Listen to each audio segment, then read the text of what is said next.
મજબૂત કરવા માટે. બોલે કેમ? જો અનેક પ્રકારના ન્યાય બતાયા, એમાં સ્થૃણખરન ન્યાય કહેવાય. એ કોને કહેવાય?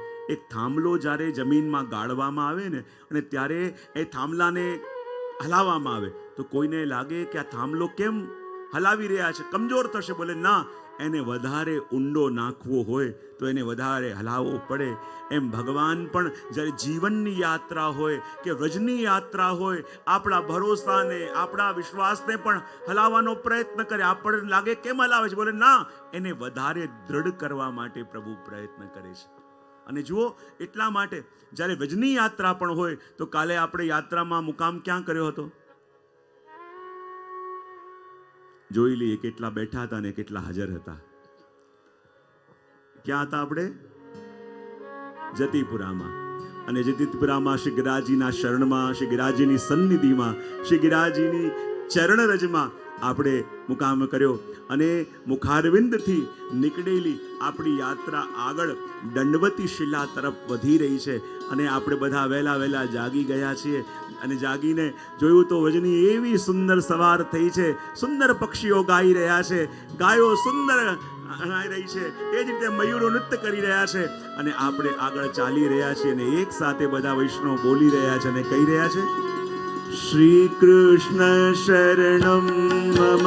જય શ્રી કૃષ્ણ શરણમ મમ. શ્રી કૃષ્ણ શરણમ મમ. જય શ્રી કૃષ્ણ શરણમ મમ.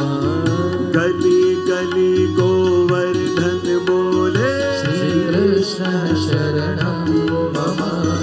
વેણુ સ્વર સંગીતે બોલે, શ્રી કૃષ્ણ શરણમ મમ. કળા કરંતા મોર બોલે, શ્રી કૃષ્ણ શરણમ મમ. બોલીન કંદરા મધુવન બોલે, શ્રી કૃષ્ણ શરણમ મમ. શ્રી કૃષ્ણ શરણમ મમ. જય શ્રી કૃષ્ણ શરણમ મમ. શ્રી કૃષ્ણ શરણમ મમ. જય શ્રી કૃષ્ણ શરણમ મમ. શ્રી કૃષ્ણ શરણમ મમ. જય કૃષ્ણ શરણમ મમ. શ્રી કૃષ્ણ શરણમ મમ.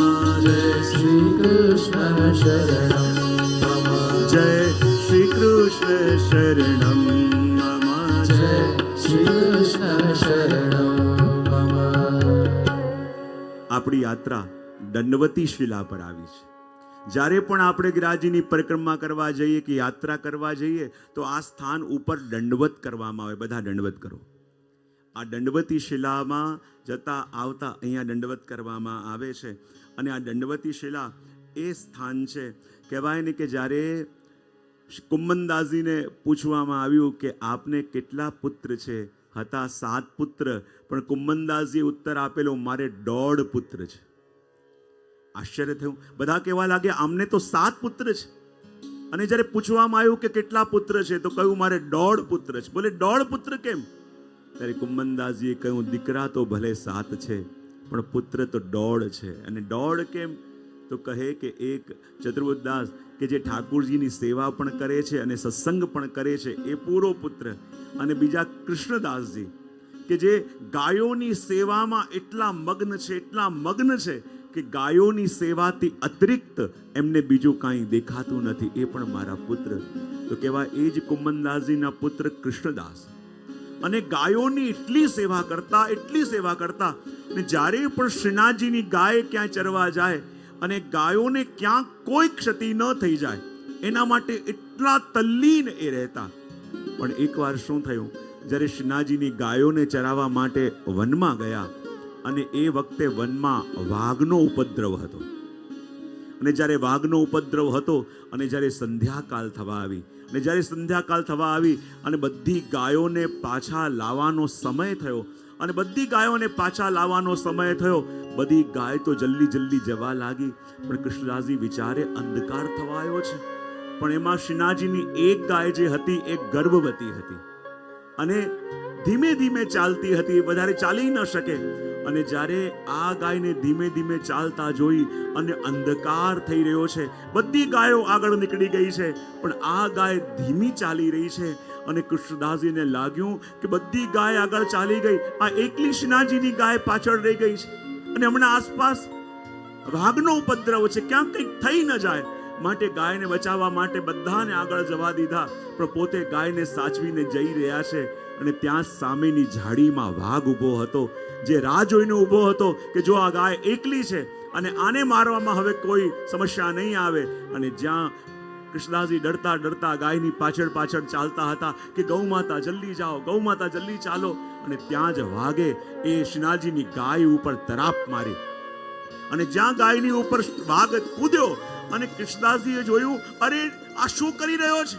મારા શ્રીનાથજીની ગાય છે કે જેની સાથે મારા શ્રીનાથજી ખેલે છે. આ એ ગાય છે કે જે મારા શ્રીનાથજીને બહુ પ્રિય છે, તું આને મારી રહ્યો છે. અને જ્યાં કૃષ્ણદાસજીએ જોયું કે આ ગાયની ઉપર તરાપ મારીને વાઘ આવ્યો છે, લાકડી લઈને ગયા અને જોરથી વાઘના માથા ઉપર પ્રહાર કર્યો.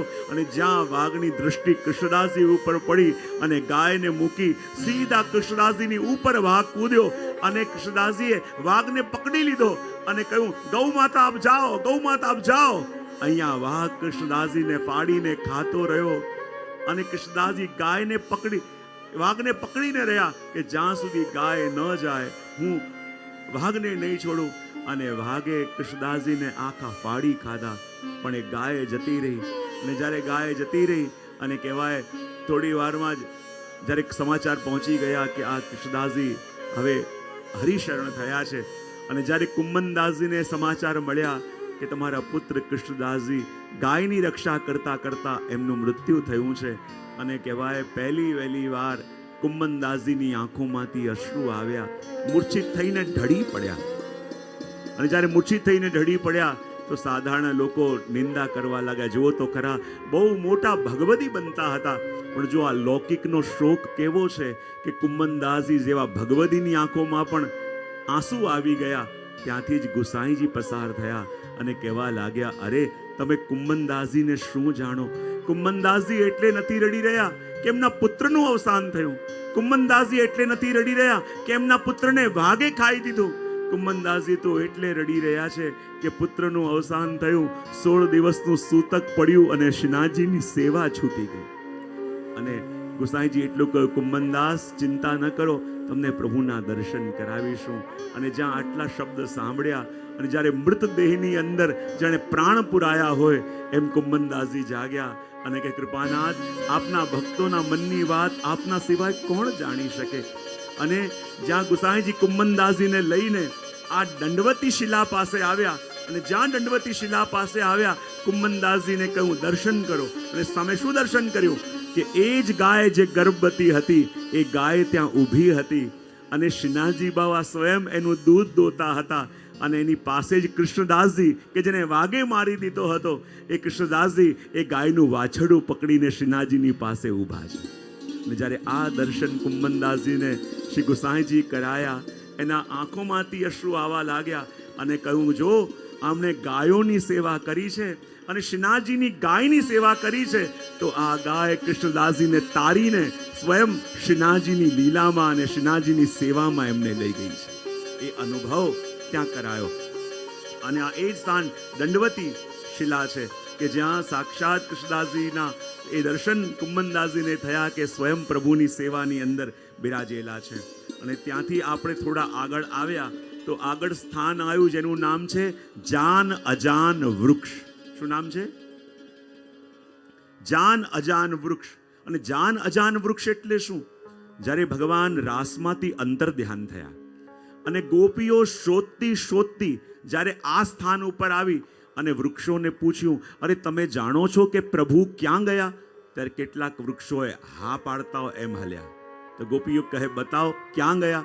ત્યારે વૃક્ષ ના પાડતા હોય એવી રીતે હલ્યા. માટે સ્થાનનું નામ પડ્યું જાન અજાન વૃક્ષ.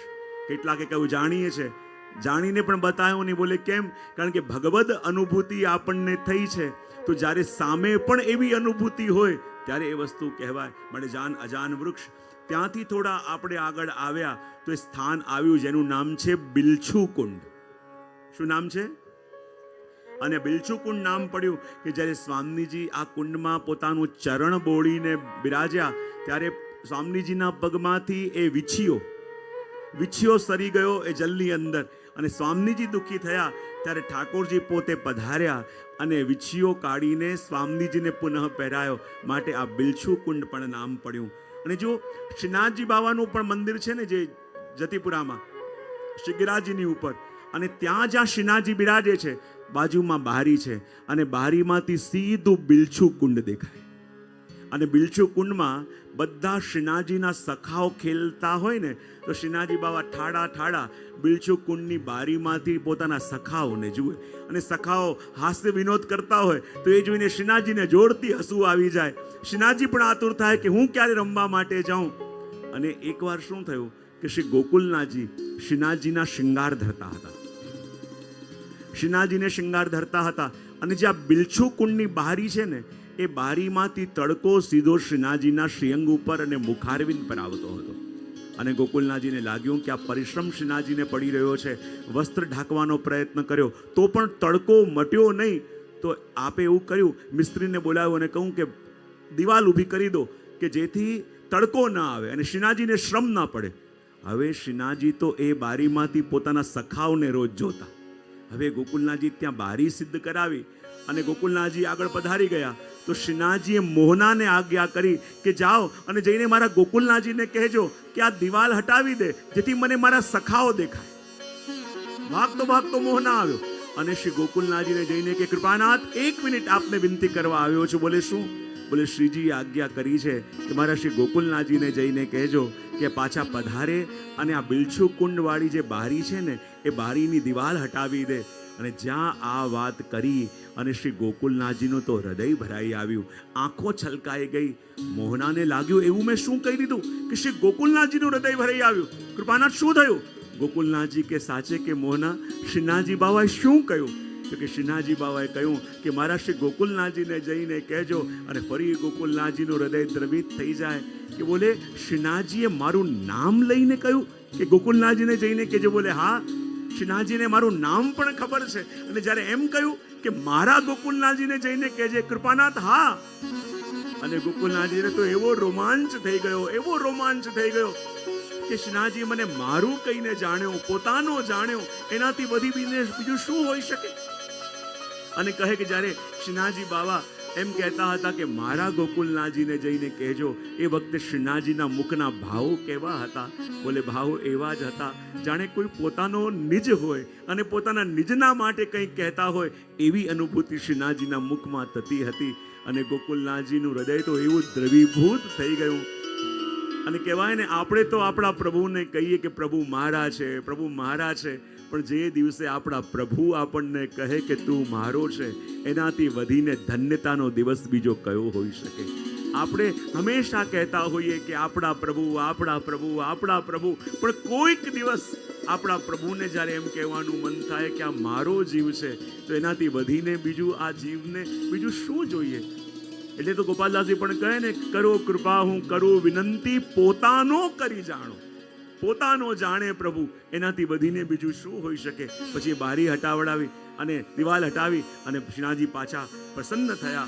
અને ત્યાંથી નીકળેલી આપણી યાત્રા આગળ શ્યામ ઢાક પાસે જઈ રહી છે, અને બધા ભાવથી અને પ્રેમથી ગાઈ રહ્યા છે અને કહી રહ્યા છે, શ્રી કૃષ્ણ શરણમ મમ જય, શ્રી કૃષ્ણ શરણમ મમ, શ્રી કૃષ્ણ શરણમ મમ જય, શ્રી કૃષ્ણ શરણમ મમ, શ્રી કૃષ્ણ શરણમ મમ જય, શ્રી કૃષ્ણ શરણમ મમ, શ્રી કૃષ્ણ શરણમ મમ જય શ્રી કૃષ્ણ શરણમ મમ, યમુનાજીની લહેરો બોલે, શ્રી કૃષ્ણ શરણમ મમ, આંબા ડાળે કોયલ બોલે, શ્રી કૃષ્ણ શરણમ મમ, તુલસીજીના ક્યારા બોલે, શ્રી કૃષ્ણ શરણમ મમ, સર્વ જગતમાં વ્યાપક બોલે, શ્રી કૃષ્ણ શરણમ મમ, કૃષ્ણ શરણમ મમ. જય શ્રી કૃષ્ણ શરણમ મમ. શ્રી કૃષ્ણ શરણમ મમ. જય શ્રી કૃષ્ણ શરણમ મમ. જય શ્રી કૃષ્ણ શરણમ મમ. જય શ્રી કૃષ્ણ શરણમ મમ. આપણી યાત્રા હવે શામ ઢાક ઉપર આવી છે. અને શામ ઢાકના પાન કહીએ ને આપણે, જેનાથી આ પતરાળા ને બધું બનતું હોય, એટલે શામ ઢાક સ્થાન છે. ત્યાં આપણે આવ્યા. ત્યાં શ્યામ તલાઈ અને ગોપાલ કુંડ એમ 2 કુંડ પણ છે. અને આ એ સ્થાન છે કે જ્યારે રાજભોગ પછી અનવસર થાય ને, તો શ્રીનાથજી બાવા ગોવિંદ સ્વામીને લઈને આ સ્થાન ઉપર રમવા માટે રોજ પધારે. અને એકવાર જ્યારે આ સ્થાન ઉપર વૃક્ષની ઉપર બેસીને શ્રીનાથજી બાવા અને ગોવિંદ સ્વામી બંને અલક મલકની વાતો કરતા હતા. અને અલક મલકની વાતો કરતા હતા અને ત્યાં ઉત્થાપનનો સમય થયો.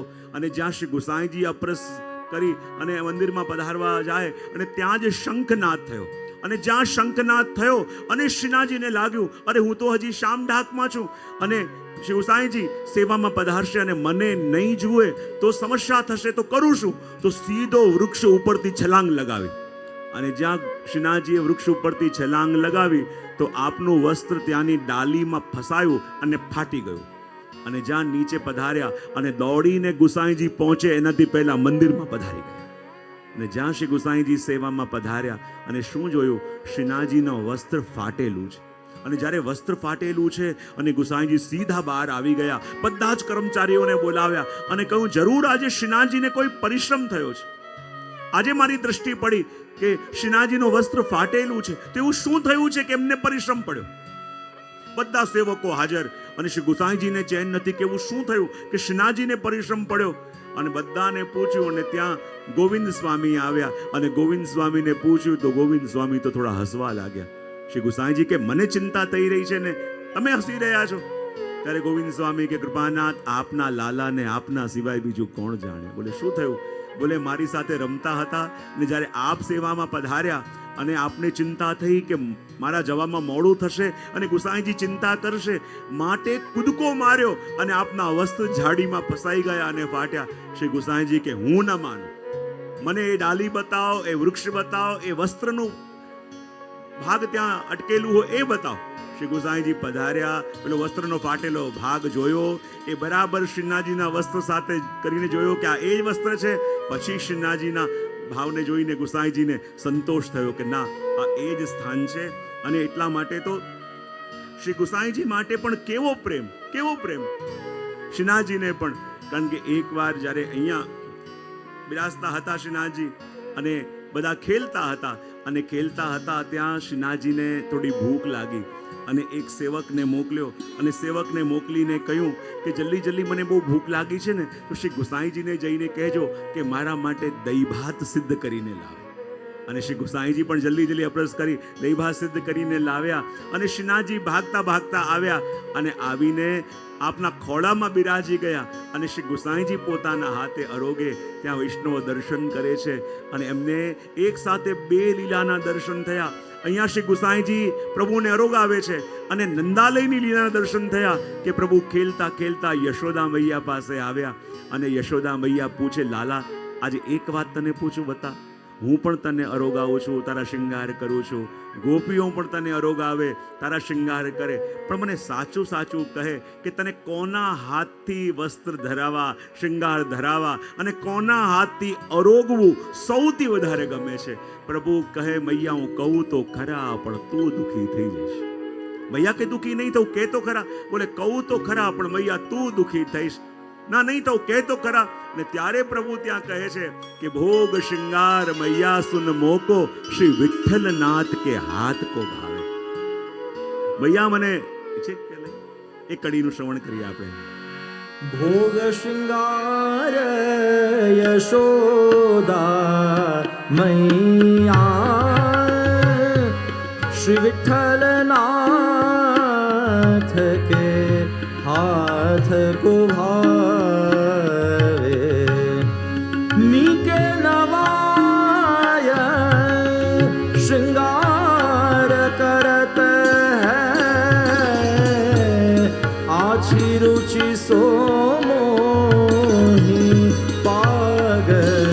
બંધાવે શ્રી વિઠ્ઠલનાથ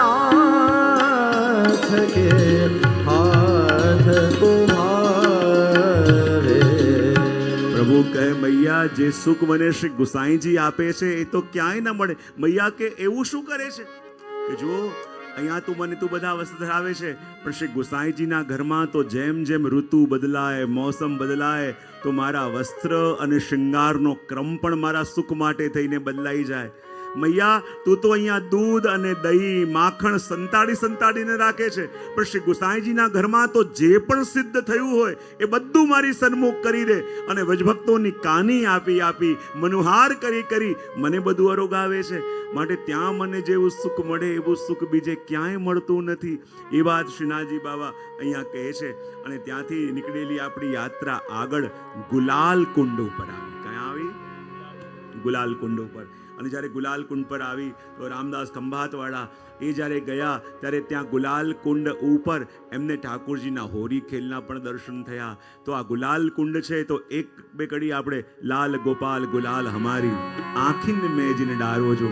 કારણ કે જો વ્રજની અંદર બધી ઋતુઓ નિત્ય બિરાજે છે. તો એનું શ્રવણ કરી આપણે આગળ ચાલીશું. લાલ ગોપાલ ગુલાલ હમારી,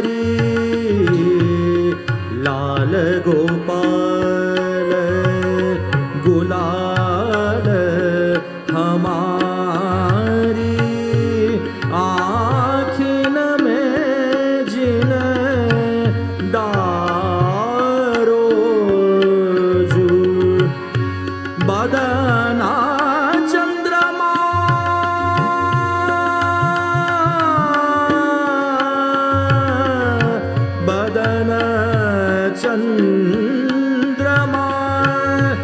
नैन चकोरी, इन अंतर जिन पारो जू, आँखिन में जिन डारो जू. લાલ ગોપાલ ગુલાલ હમારી આંખીન में जिन डारो जो. અહીંયા ગોપીઓ પ્રભુને વિનંતી કરતા કહે કે હે પ્રભુ, ચાહે તો અમને આખા રંગી દો, ચાહે તો આખા શ્રીઅંગને ગુલાલમય કરી દો, પણ કૃપા કરી અમારી આંખોમાં ગુલાલ ન નાખો. બોલે કેમ? બોલે અમારી આંખોમાં ગુલાલ નાખશો ને તો પ્રભુ અમારું અન્યાશ્રય થઈ જશે. તો કોઈ કહે આંખોમાં ગુલાલ નાખવાથી અન્યાશ્રય કેવી રીતે થાય? તો કહે કે જે આંખોની અંદર શ્યામને વસાવ્યા હોય અને એમાં આ લાલ રંગ જાય તો પ્રભુ અમારી આંખોનો અન્યાશ્રય થઈ જાય. ચાહે તો આખા શ્રીઅંગને રંગી દો, પણ આંખોમાં ગુલાલ ન નાખો. અને બીજી વિપત્તિ એ છે, જો આંખોમાં ગુલાલ જશે તો અમારી આંખો બંધ થશે અને એક ક્ષણ પણ જો આપના દર્શન ન થયા તો અમને લાગશે કે અમારી આંખોનું ધારણ કરવું વ્યર્થ છે, કે આપના દર્શન ન થયા. પણ ભગવાન કહે કે હું તો આંખોમાં ગુલાલ નાખીશ. બોલે કેમ? હમણાં સુધી તમે સાધક હતી અને એટલા માટે તમે મારા દર્શન કરતી હતી, હવે તમે સિદ્ધ છો અને એટલા માટે આંખોમાં ગુલાલ એટલા માટે નાખું કે તમારી આંખોમાં ગુલાલ નાખું, તમારા નેત્ર બંધ થાય અને હું તમારા દર્શન કરું. કારણ કે હવે તમે સિદ્ધ થયા છો, માટે હું આંખોમાં ગુલાલ નાખવા માંગુ છું. અને આ ગુલાલ કુંડ, આ હોળી ખેલનો સમય છે, પણ મારો ખ્યાલ છે આજે જો બરસાના સુધી પહોંચી ગયા ને તો આજે આપણે બરસાનાની હોળી કરીશું ત્યાં ગુલાલકુંડની જગ્યાએ. અને આ ગુલાલકુંડથી નીકળેલી આપણી યાત્રા આગળ ટોળકે ઘને તરફ જઈ રહી છે અને ટોળકા ઘના તરફ જઈ રહી છે અને બધા ભાવથી અને પ્રેમથી ગાઈ રહ્યા છે અને કહી રહ્યા છે. શું કહી રહ્યા છે? જય શ્રી કૃષ્ણ શરણમ મમ, શ્રી કૃષ્ણ શરણમ મમ, જય શ્રી કૃષ્ણ શરણમ મમ. કળા કરંતા મોર બોલે, શ્રી કૃષ્ણ શરણમ મમ. આંબા ડાળે પોપટ બોલે, શ્રી કૃષ્ણ શરણમ મમ. તુલસીજી ના ક્યારા બોલે, કૃષ્ણ શરણમ મમ. સર્વ જગતમાં વ્યાપક બોલે કૃષ્ણ શરણમ મમ શ્રી કૃષ્ણ શરણમ મમ જય કૃષ્ણ શરણમ મમ શ્રી કૃષ્ણ શરણમ મમ જય શ્રી કૃષ્ણ શરણમ મમ જય શ્રી કૃષ્ણ શરણમ મમ જય જય શ્રી કૃષ્ણ શરણમ મમ આપણી યાત્રા આવી છે ટોળ કે ઘનામાં.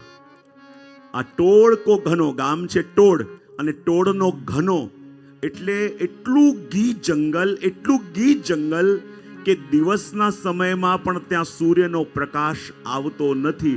એટલું ગીચ જંગલ હોવાને કારણે ટોળ કો ઘનો નામથી આ સ્થાન ઓળખાય. અને આ સ્થાનની મહત્તા એટલા માટે પણ થઈ કે જ્યારે શ્રીનાથજી બાવાના મંદિરમાં જ્યારે ગુસાઈજી પ્રભુચરણ બહાર પધાર્યા હતા અને અચાનક સમાચાર આવ્યા કે યવનોની સેના બધા જ મંદિરો તોડતા તોડતા જતીપુરા તરફ આવી રહી છે. અને બધા મંદિરો તોડતા તોડતા આ યવનોની સેના જતીપુરા તરફ આવી રહી છે એ સમાચાર મળ્યા તો બધા જ મંદિરના કર્મચારીઓ ભેગા મળ્યા અને ચિંતાનો વિષય હતો કે જો હમણાં તો કોઈ અહીંયા છે નહીં અને જો આ યવનોની સેના અહીંયા સુધી આવી ગઈ તો ક્યાંક શ્રીનાથજીને પરિશ્રમ ન પડે તો શું કરવું જોઈએ? બોલે જ્યાં સુધી આ વિપત્તિ ટળે નહીં ત્યાં સુધી શ્રીનાથજીને પધરાવીને કોઈ સુરક્ષિત જગ્યાએ આપણે લઈ જઈએ કે જેનાથી કોઈ શ્રમ ન પડે. તો શ્રીનાથજીને ક્યાં લઈ જવા? કુમનદાસજી, રામદાસજી એ બધા જઈને શ્રીનાથજીને પૂછે, કૃપાનાથ આપ જ આજ્ઞા કરો કે જ્યાં સુધી યવનોનો ઉપદ્રવ ન ટળે આપને ક્યાં પધરાઈને લઈ જઈએ? તો શ્રીનાથજીએ સીધું કીધું, મારે તો ટોળ કે ઘનામાં જવું છે, ટોળકા ઘનામાં જવું છે એમ કહ્યું. અને ત્યારે બધાને લાગ્યું કે આ ટોળકા ઘના કઈ જગ્યા, કોઈ જતું નથી, ત્યાં શ્રીનાથજી જવાનો વિચાર કરે. અને કુમનદાસજીને લાગ્યું કે શ્રીનાથજી બાવા તો બહુ રસિક છે તો ચોક્કસ આ જગ્યા બહુ સુંદર હશે, એટલા માટે તો આ જગ્યા પસંદ કરી. અને જઈશું કેવી રીતે? તો ત્યાં એક ભેંસ, પેલો પાડો હોય ને એને લઈને આવ્યા અને કહે કે શ્રીનાથજીને આ પાડા ઉપર પધરાવીએ અને પાડા ઉપર પધરાવી અને ચૂપચાપ લઈ જઈએ. પણ બધાએ કહ્યું બધા જોઈ લેશે તો? શ્રીનાથજી કે મારે તો પાડા ઉપર બેસીને જવું છે, પણ ચિંતા ના કરો, તમારા સિવાય મને કોઈ જોઈ નહીં શકે. બોલે આ પાડો કોણ હતા? આપણે બીજા દિવસે તાલવન કે પેલી કથા સાંભળી હતી ને કે સ્વામીજીએ પેલી સખીને શ્રાપ આપ્યો કે તું પાડાની યોનિમાં જઈશ. ત્યારે શ્રીનાથજી કહ્યું હતું કે તારો ઉદ્ધાર કરવા માટે હું જ શ્રીનાથજી રૂપે આવીશ. અને એ જ પાડાને લઈને આવવામાં આવ્યા અને એની ઉપર શ્રીનાથજીને પધરાવ્યા. અને શ્રીનાથજીને પધરાવી કુમનદાસ, રામદાસ અને સદુવાને બધા શ્રીનાથજીને પધરાવીને જ્યારે ટોળકા ઘના તરફ જવા લાગ્યા, બધા લોકો પૂછે કે આ પાડાને લઈને ક્યાં જાઓ છો? બધા કે આ તંદુરસ્ત છે તો એને વેચવા જઈએ છીએ. આ લોકોને શ્રીનાથજી દેખાય, બીજા બધાને શ્રીનાથજીના દર્શન થતા નથી. અને એમ કરતા કરતા જ્યારે ટોળકો ઘનો આવ્યો અને ત્યાં એવા કાંટા, પગમાં કાંટા અને આસપાસ કાંટાની ઝાડીઓનું જંગલ, અને જેવું કાંટાની ઝાડીઓનું જંગલ અને જેવા કુમનદાસજી અંદર ગયા અને એવી કાંટાની ડાળીઓ આવી, બધા વસ્ત્રો ચીર થઈ ગયા. પગમાં કાંટા, પગ સાચવે તો અહીંયા કાંટા વાગે ને અહીંયા સાચવે તો પગમાં કાંટા વાગે. કુમનદાસજી શ્રીનાથજીની તરફ જોવા લાગ્યા. એ કહે, પ્રભુ આપે લીલા કરવાનો વિચાર કર્યો તો મને એમ કે કોઈ એવી સારી જગ્યાએ લઈ જશો કે અમે પણ બે ઘડી આનંદ કરીશું, અમારી પણ પિકનિક થઈ જશે. અને આ તો ક્યાં લઈને આવ્યા? આપ લઈને જાઓ છો એટલે સુંદર જગ્યા હશે એમ વિચાર કરીને નવો ઉપરણો પહેર્યો તો, નવી ધોતી પહેરી હતી. આ તો આવીને ચીરા એના બધા ચાલ્યા ગયા. અને જ્યાં અંદર જાય ને અંદર પાછા કપડાં બાટે. અને એમ કરતા કરતા અંદર ગયા અને બિલકુલ ઘના જંગલની અંદર વચ્ચે એક ઘાસનું મેદાન હતું અને ખુલ્લી જગ્યા હતી અને ચોતરો પણ હતો. શ્રીનાથજી કે મારે અહીંયા બિરાજવું છે અને ત્યાં બિરાજવું છે એમ કહ્યું. અને રામદાસજી અને બધા લોકો શ્રીનાથજીના માટે શીરો કરીને લાવ્યા હતા અને કહે કે પ્રભુને અહીંયા પધરાવી અને અહીંયા અરોગાઈએ.